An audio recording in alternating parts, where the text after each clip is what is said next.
मैं आजकल बहुत परेशान रहती थी कि ऐसा कैसे हो सकता था। आए दिन मेरी तबीयत खराब रहती थी। मैं चोरी चोरी डॉक्टर के पास आई थी। डॉक्टर ने मुझे देखा तो कहा कि आपके साथ कोई समस्या नहीं है, सब कुछ नॉर्मल है। लेकिन जब मैंने बताया कि मेरे साथ क्या हो रहा है तो वो बुरी तरह से डर गए, और जब मेरा ऑपरेशन किया तो चीख मारते हुए भगवान की मूर्ति के सामने जाकर बैठ गए, क्योंकि मेरे पेट में तो मेरा नाम सुशीला है। मैं बहुत खूबसूरत थी और मेरी खूबसूरती देखकर ही मेरी सास मुझे ले गई थी। मेरी सास का एक ही बेटा था, लेकिन बेटियां 6 थीं, जिसमें से 2 बेटियों की ही शादी हुई थी। मैं ऐसे घर में नहीं जाना चाहती थी जहां मेरी 6 नंदे हों, लेकिन और कोई चारा भी नहीं था, क्योंकि मेरे पापा ने मेरे होने वाले ससुर से कोई बिजनेस शुरू किया था। अब दोनों को घाटा हो रहा था। अब तो वो दोनों एक दूसरे से रिश्ता बना लेते या फिर दुश्मनी हो जाती, और हम लोग ज़्यादा मुश्किल में पड़ जाते। मेरे पापा ने कहा, तुझे मेरी जान बचानी है तो उनके बेटे से शादी कर लो, रिश्तेदारी बन जाएगी और वो हमसे पैसे की मांग नहीं करेंगे, वरना वो हमें अदालत तक ले जाएंगे। मैंने कहा, ऐसे घर में मेरी क्या इज्जत होगी। मेरे पापा ने कहा, औरत को ससुराल में वैसे भी कोई इज्जत नहीं होती। अपने पति पर काबू पाना, उनको मीठी मीठी बातों में उलझा के रखना और फिर उस घर से अलग हो जाना, ये सब कहना लेकिन आसान था, वैसे बहुत मुश्किल, क्योंकि वह इकलौता बेटा था। उसका नाम शाहू था। मेरे पापा अपनी जान बचाने के लिए मेरी शादी करवा दी। हम लोग तो शहर में रहने वाले थे और वो लोग गांव में रहते थे। शादी वाले दिन मेरी सास कहने लगी कि मुझे पोते या पोती की शक्ल देखनी है। मेरी सास को बच्चे पैदा करने का बहुत शौक था। उन्हें देखकर तो ऐसे ही लगता था कि बेटे के इंतज़ार में इतनी बेटियां पैदा की हैं, लेकिन ऐसी कोई बात नहीं थी। उनको बच्चे बहुत पसंद थे, इसीलिए उन्होंने इतने सारे बच्चे पैदा किए। मैंने ना जाने क्या क्या सोच लिया था, लेकिन मेरे साथ इस घर में कोई बुरा सलूक नहीं हो रहा था। वैसे ही हो रहा था जैसे एक बहू के साथ होता है। पहले दिन से ही बच्चे की बातें शुरू हो गई थी। शादी जल्दी हो गई और जल्दी से बच्चा भी होना चाहिए, लेकिन जब पहला महीना बीत गया तो मेरी सास अजीब सा मुंह बना ली और मैं हैरान रह गई। रात को मेरी सास मेरे पति से कहने लगी कि कल इसे डॉक्टर के पास ले जाना और चेकअप करवाना कि इसे बच्चा क्यों नहीं ठहर रहा है। अभी तो सिर्फ 1 ही महीना हुआ था। आखिर ये लोग कैसे थे? ये लोग क्या मुझे सिर्फ बच्चा पैदा करने के लिए लाए थे? जब मैंने ये बात अपने पति से कहा तो वो कहने लगे कि जो मम्मी कहेगी वही होगा, तुम्हें ज़्यादा बोलने की ज़रूरत नहीं है। मैं बहुत परेशान रहती थी। मेरी शादी को 6 महीने हो चुके थे, लेकिन मुझे कोई बच्चा नहीं ठहर रहा था। 7 महीने में ही मेरी सास ने हल्ला मचा दिया। ऐसा लगता था 7 महीने नहीं 7 साल हो गए हैं। जब मुझे डॉक्टर के पास लेकर गई तो डॉक्टर ने भी यही कहा कि 1 साल तक अगर प्रेगनेंसी नहीं ठहरी तो हम इस समस्या का समाधान करेंगे। अभी तो सिर्फ 6 से 7 ही महीने हुए हैं। मेरी सास ने डॉक्टर से कहा कि ये माँ बन सकती है या नहीं, आप मुझे ये बता दीजिए। डॉक्टर ने मुझे अच्छे से चेकअप किया और मेरी सास से बोला, ये माँ बन सकती हैं, आप परेशान मत होइए। जबकि मेरा कोई चेकअप नहीं किया था, बस मुझे साइड पर लेकर गई थी और मुझसे बोली कि तुम्हारी सास तो बहुत ही ज़्यादा फालतू औरत लग रही थी, बस उनसे यही कह देती हूँ कि सब कुछ ठीक है। मैंने कहा कि क्या सब कुछ ठीक नहीं है? तो उन्होंने कहा कि थोड़ी समस्या है, लेकिन समय के साथ वो भी ठीक हो जाएगा। उन्होंने कहा कि मैं अगर सब कुछ बता दूंगी तो तुम्हारा घर बर्बाद हो जाएगा। मैंने कहा, फिर तो आप बहुत अच्छी इंसान हैं। उन्होंने कहा, मैंने ऐसे बहुत से केस देखे हैं, इसीलिए मुझे पता है किस टाइम क्या बोलना है। डॉक्टर बहुत अच्छी थी। मैंने कहा कि अगर मैं प्रेग्नेंट नहीं हुई तो आपके पास ही आ जाऊंगी। उन्होंने कहा, ठीक है। मेरा अस्पताल 24 घंटे खुला रहता है। इस डॉक्टर का नाम रितु मैडम था। यह मुझे बहुत अच्छी डॉक्टर लगी, लेकिन मेरी यहाँ अभी कोई खुशखबरी नहीं थी। मुझे 4 से 5 महीना और बीत गया। मेरी सास ने सबसे कहना शुरू किया कि मेरी बहू बांझ है। जब मोहल्ले से कोई औरत आती तो वो यही कहती कि मेरे बेटे की किस्मत फूट गई है। मेरे लिए यह सब कुछ बर्दाश्त करना बहुत मुश्किल होता था। समझ नहीं आ रहा था कहाँ जाऊँ, किससे कहूँ। मैं जब भी कुछ कह देती तो वो यही कहती कि तुम्हारी ज़ुबान बहुत लंबी हो गई है। मैं यह सब जब अपने पति से कहती तो वो कहते, माँ जो कहेगी वही होगा, तुम ज़्यादा मत बोला करो। मेरी सास कहती थी, आजकल की लड़कियों को सब कुछ पहले से ही पता होता है। हमारे समय में जो बातें शादी के बाद पता चलती थी वो इन बहुओं को पहले से ही पता होता है। भगवान शायद हमारी परीक्षा ले रहा था।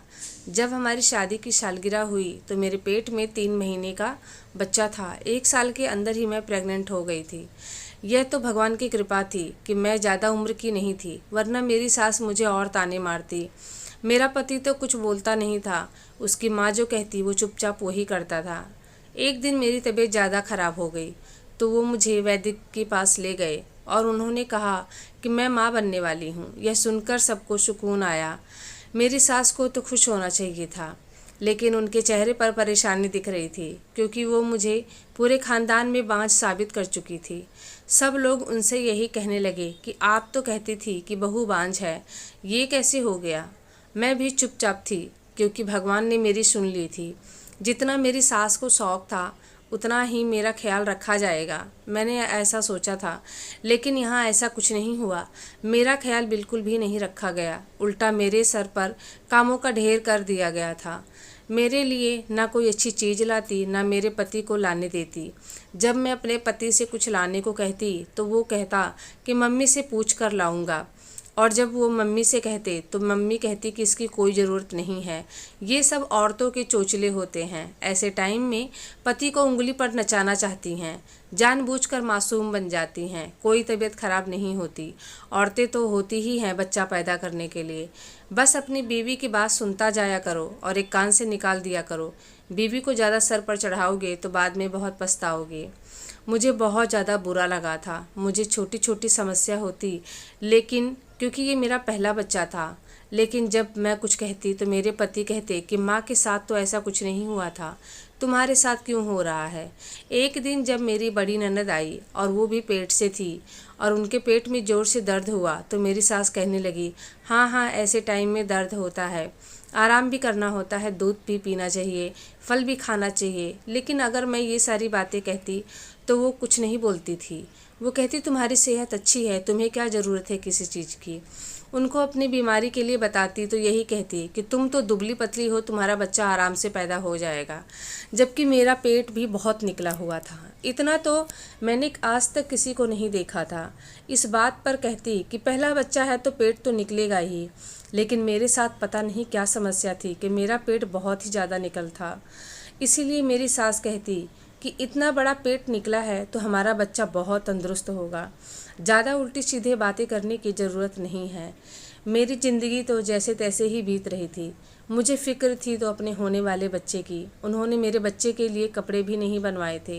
यही कहती थी कि हमने लोगों को बहुत कपड़े दिए हैं और जब हमारा समय आएगा तो वो भी हमें देंगे। उन्होंने ये नहीं सोचा कि जब तक वो कपड़े नहीं देंगे तब तक क्या चादर में लपेट कर रखेंगे। पेट में जब बच्चा होता है तो सब डॉक्टर के पास चेकअप के लिए ले जाते हैं, लेकिन मेरी सास कहती थी जब सब कुछ ठीक है तो डॉक्टर के पास जाने की क्या ज़रूरत है। मेरी सास मुझे कोई फ्रूट भी नहीं खाने देती। एक बार मैं एक सेब खा ली तो मेरी छोटी ननद शोर मचाने लगी, बोली ये मैंने रखा था, तुमने मेरा सेब क्यों खाया।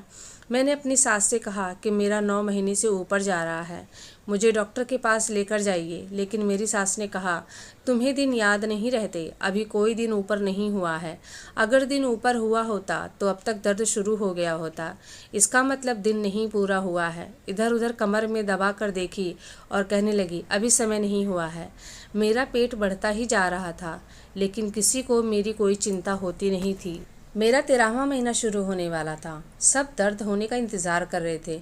एक बार मैं छत पर खड़ी थी तो मेरी पड़ोसन की नज़र मुझ पर पड़ी। वो कहने लगी कि तुमने अपना क्या हाल बना लिया है। जब मैंने उन्हें बताया कि मेरा 13वां महीना चालू होने वाला है तो उसने अपने कानों पर हाथ रख लिया। उसने कहा भगवान तुम पर कृपा करे। मेरी हालत ऐसी हो गई थी कि मैं बैठ नहीं सकती थी। मैंने अपने पति से कहा तो उन्होंने कहा कि चलो वैद्य के पास ले जाऊंगा। तो मैंने कहा वैद्य के पास नहीं, मुझे डॉक्टर के पास जाना है। मेरे पति कहने लगे कि अस्पताल जाने पर ज़्यादा खर्चा होगा। ये लोग इतना कंजूस हैं कि ऐसे टाइम में भी मुझे अस्पताल नहीं लेकर जा रहे थे। लेकिन अब मुझे इनका कोई डर नहीं था। मुझे अपने बच्चे की चिंता थी। मैं अकेले ही अस्पताल चली गई और मुझे जल्दी ही डॉक्टर भी मिल गई। मैंने उनको सारी समस्या बताई तो वो आले से चेक करने लगी। फिर उसने आले से मेरे पेट पर लगाकर सुना तो उसकी आंखें फटी की फटी रह गई। उसने मुझे ऐसे देखा कि कोई अजीब बात है जिसके बारे में उसने ना आज तक देखा ना सुना। उसने ज़ोर से चिल्लाकर सबको बुलाना शुरू किया डॉक्टर नर्स सबको बुलाया। यह सब देखकर मैं परेशान हो गई। मैंने डॉक्टर से पूछा कि आखिर क्या बात है। डॉक्टर ने कहा अभी बताते हैं। फिर उसने यही बात दूसरे डॉक्टर के कान में कही। उसकी आंखें भी निकल गई। यह देखकर मैं घबरा गई। डॉक्टर ने मेरे कंधे पर हाथ रखा और कहा आओ मेरे साथ। मैंने कहा कहाँ लेकर जा रहे हैं आप मुझे? मेरा बच्चा तो ठीक है ना? डॉक्टर ने कहा आपकी फैमिली में किसी को बुला लीजिए। मैंने कहा मैं उनसे चुपके आई हूँ। फिर उन्होंने कहा कि अपने माँ बाप को बुला लो। मैंने उन्हें फ़ोन किया और कहा बिना किसी को बताए अस्पताल आ जाओ। मुझे डॉक्टर ने सिर्फ इतना बताया कि ऑपरेशन करना पड़ेगा। मैं बार बार पूछ रही थी कि सब कुछ ठीक है ना, लेकिन वो बता नहीं रही थी, बस यही कहती थी कि ऑपरेशन करना पड़ेगा। फिर मेरा ऑपरेशन हुआ और उसमें 3 घंटे लग गए थे, जबकि बच्चे की डिलीवरी वाले ऑपरेशन में सिर्फ आधा घंटा लगता है और मुझे में 3 घंटे लग गए थे। सारे डॉक्टर अजीब सी हालत में हो गए थे। 4-5 डॉक्टर मिलकर मेरा ऑपरेशन कर रहे थे और आपस में धीरे धीरे बात कर रहे थे। उसके बाद क्या हुआ मुझे कुछ याद नहीं। जब मुझे ऑपरेशन थिएटर से बाहर लेकर जा रहे थे तो मैं बेहोश हो गई थी। मैं जब होश में आई तो मेरे पास मेरी माँ थी और मेरे पापा सर पकड़कर बैठे थे। मेरे कमरे में ना मेरा पति था और ना मेरी सास थी। मैं उठकर बैठ गई। मेरी माँ कहने लगी कि अब सब कुछ ठीक है। मैंने कहा मेरा बच्चा कहाँ है? वैसे तो मेरे बच्चे को मेरे कमरे में ही होना चाहिए था, लेकिन वो कहीं नज़र नहीं आ रहा था। मुझे लगा मेरा बच्चा इस दुनिया से चला गया है, लेकिन ऐसी कोई बात नहीं थी। डॉक्टर आई, उन्होंने बताया कि क्या हुआ था। मेरे कदमों तले ज़मीन निकल गई। इसके बाद उसने जो बात मुझे बताई वो किसी खुशखबरी से ज़्यादा परेशानी वाली बात थी, क्योंकि मैं जिन हालातों में पड़ने वाली थी उनके लिए मैं बिल्कुल तैयार नहीं थी। मैं बहुत अकेली होने वाली थी। लेकिन जब डॉक्टर आई, और वो अकेली नहीं आई, उनके साथ उस अस्पताल का मालिक था। लेकिन मेरा चेकअप रितु मैडम ने ही किया था और वो पूछ रही थी तुम ठीक हो? अस्पताल के मालिक ने कहा आज तुम्हारी वजह से हमारा अस्पताल मशहूर हो जाएगा। अभी कुछ देर में मीडिया भी आ जाएगी। तभी वहाँ मेरे पति और मेरी सास आई और मुझे कहने लगी तुम यहाँ बैठी हो, अब हम तुम्हें अपने घर में नहीं लेंगे, तुम पूरी रात गायब थी। मेरे पति ने कहा मैं तुम्हें तलाक दे दूँगा। मेरी सास कह रही थी जो औरत पूरी रात घर से गायब रहती है उसे हम घर में कैसे ले सकते हैं। मेरे पापा ने कहा कि तुम्हें दिखाई नहीं देता कि मेरी बेटी पूरी रात अस्पताल में थी। मैं पूरी रात जीवन मौत से लड़ रही थी। इन्हें इसकी क्या चिंता नहीं थी। डॉक्टर ने कहा तुम्हें शर्म नहीं आती? इस लड़की की ज़िंदगी दांव पर लगा दी। एक साथ 12 जानों को मुसीबत में डाला है। डॉक्टर के मुंह से यह बात सुनते ही मैं हैरान हो गई। मैंने कहा क्या 12? डॉक्टर ने कहा कि तुमने 12 बच्चों को जन्म दिया है, जिसमें से 6 लड़के हैं और 6 लड़कियां। मेरी सास और पति 2 मिनट तक एक दूसरे की शक्ल देखते रह गए। मेरी सास ने कहा ये औरत है या कोई भूत जो एक साथ 12 बच्चों को जन्म दिया है? हम इसका पालन पोषण कैसे करेंगे? वाकई में मेरे लिए ये एक चिंता का विषय बन गया था। आखिर इतने सारे बच्चों को कैसे पालूंगी? अस्पताल के मालिक ने कहा बेटी मैं पहले ही समझ गया था तुमको देखकर कि तुम्हारे साथ बहुत बुरा हुआ है, इसीलिए मैं ऐलान करता हूँ आज के बाद इन 12 बच्चों की जिम्मेदारी मेरी। जब तक ये बच्चे अपने पैरों पर नहीं खड़े हो जाते तब तक इनकी पढ़ाई लिखाई खाने पीने का सारा खर्चा मैं दूंगा। ये बात सुनते ही मेरी सास और मेरे पति में आंखों आंखों में बातें होने लगी। मेरे पति ने कहा मुझे माफ़ कर दो, देखो भगवान ने हमें कितने सारे बच्चे दिए हैं, हम इन्हें पालेंगे।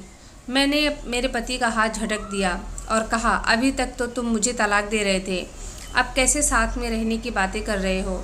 मेरे माँ पापा ने कहा अगर मेरी बेटी के साथ रहना चाहते हो तो तुम्हें अपने माँ बाप को छोड़कर अलग घर लेना होगा, तभी तुम मेरी बेटी के साथ रह सकते हो। मेरे पति को शायद पछतावा था, इसलिए उसने अपनी माँ से हाथ जोड़ा और कहा माँ आज के बाद मैं अपनी पत्नी और बच्चों के साथ अलग रहूँगा, लेकिन मैं तुमसे मिलने आया करूँगा। इस तरह मेरी सास और मेरे पति की बहन वहाँ से चली गई और अब मेरा पति मेरे साथ रहने लगा। मेरे 12 बच्चों का खर्चा तो अस्पताल के मालिक ही दे रहे थे। हम अपनी दुनिया में व्यस्त हो गए।